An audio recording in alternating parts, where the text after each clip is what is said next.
Hi, this is Tini Norkia from the Norkia family Filipino adventure. Yeah, it's a long time I've not made a video. I just see my views is getting less and less and less, and I really don't know what is the problem, where is the issues, that I can get more views. Something wrong with my settings.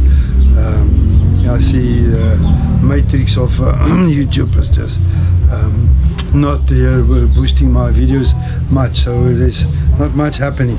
But I just got some interesting story to share. Something I saw on last night on TV that's in the Philippines. It's very interesting. It really touched my heart when I saw this. It is about a young Filipino man and his wife in the province of Leyte, and he's a rice farmer. They got quite a few hectares of rice farms, and his wife, they think age-wise, about let's say early 40s.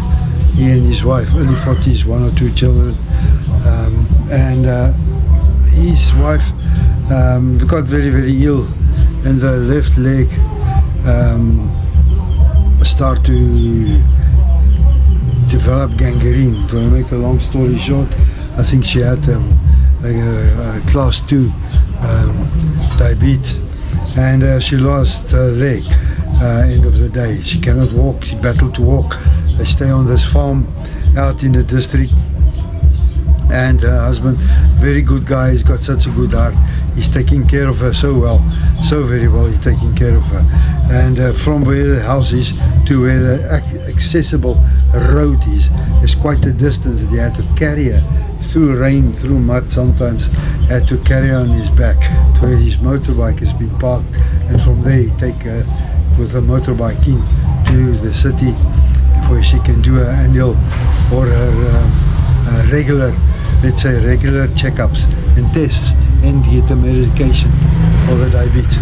And she still has these diabetes, and as I understand this, it's due to the sugar in the rice is one of the issues of the diabetes.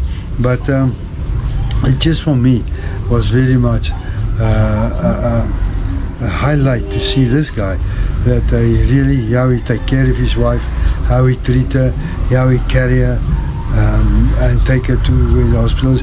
He's working on the farm. This takes a lot out of a man to do this type of thing. It is not easy.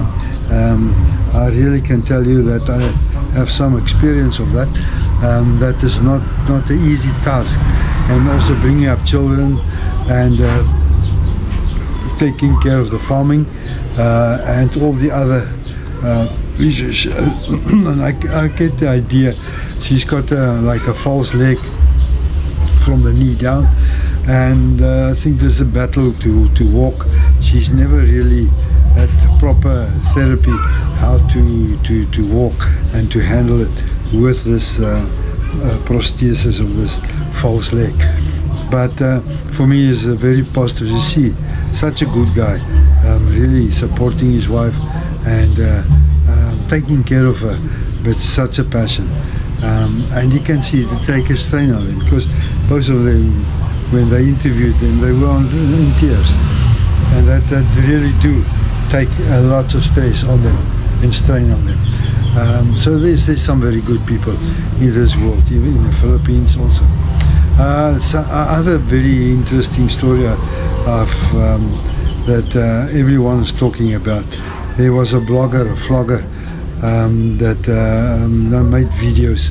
He's a Russian American, and he really, on all his videos, he published, tried to make a fool out of the Philippines. Very arrogant, very bad. And I just see that he's been arrested, and that he's locked up, and predictions is the legal people says that they're going to make an example of him, and he's going to be some time in a Philippine jail. There's really bad stuff that he done. There's videos available that you can have a look. I'm not going to repeat it, but I can just see there's a foreigner with very high arrogance trying to really make a fool out of the Philippines. And I mean, this guy deserved the punishments coming to his way. And it's a pity that people doing that and making the name of the foreigners so bad. But one of the most important videos was last night. There was a discussion of the Philippines mineral reserves, talking about gold and all these minerals that the Philippines do have, and that's very massive big reserves of minerals for the Philippines. The biggest one that they mentioned is the gas and oil. They're outside, close to the Luzon Islands, even here, Mindanao, Cebu areas, the gas and oil reserves that has been available, not yet developed, and they will have to go through a process. I saw a date of 2027 that some of these gas and oil fields will be produced. Now they reckon the reserves is much more than what reserve in Malaysia, for example, and it's one of the. Okay, our daughter talking to me. Okay, but the reserves, the gas and oil reserves, that will bring a very big income for the Philippines. And I just read that some of the developments and planning will be started in 2027 onwards. That is good news for any young Filipino that's growing up in the Philippines, because that will be good future industries that will be developed. I know Philippines is very cautious. The conservation protection is very high. That is for them very important to protect the conservation, the nature, and all the reefs and the ocean. And I believe in that framework it will be done and be developed. That will be a very massive big income. I reckon that's more than most of the Eastern Saudi, the Arabian countries. It's quite high. What I've seen, the figures of gas and the oil reserves. That will be a massive big boost for the Philippines, and I think that's also maybe one of the reasons why China is so interested in all the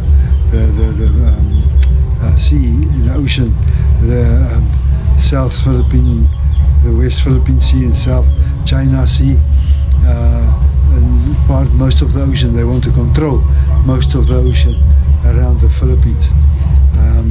But I can see also that the Philippines is standing their stand against the Chinese, and I know they will protect these reserves with an iron fist. I can see it. I'm very much confident in the Philippines. Also, the threats of Taiwan, China against Taiwan. I've also noticed that Philippines already declared that they'll stand with Taiwan. Once China attacks Taiwan, they will be there for help and to support Taiwan.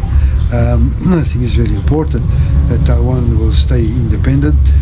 That's also very important for the safety of the Philippines, because once Taiwan loses their independence, then the Philippines will be next in trouble. So I can see that they will support, and the Americans also promised their support to the Philippines. That is some very good news, and I'm very confident that this will work out. Very positive, very confident. The weather is very hot. It's very hot. They call it more summertime, but there's a lot of rain. Every evening here from 3 o'clock, 4 o'clock, it starts to rain. Lots of rain coming down. If I compare the rain in Davao City to Bintulu in Malaysia, I think it rains much more there in Malaysia than it rains here in the Philippines. But we get a lot of rain. very humid, very hot. You get very tired during the day, and you've got to drink a lot of water. And we, especially Alicia, we also teach her to drink a lot of water, especially when it's so hot and the heat's so hot. We doing quite well here in the Philippines, doing well with our shop, doing well with the boarding house, and managing our budget. We're doing quite very well. I'm quite pleased, and we looking forward to expand our business and expand our income and finances.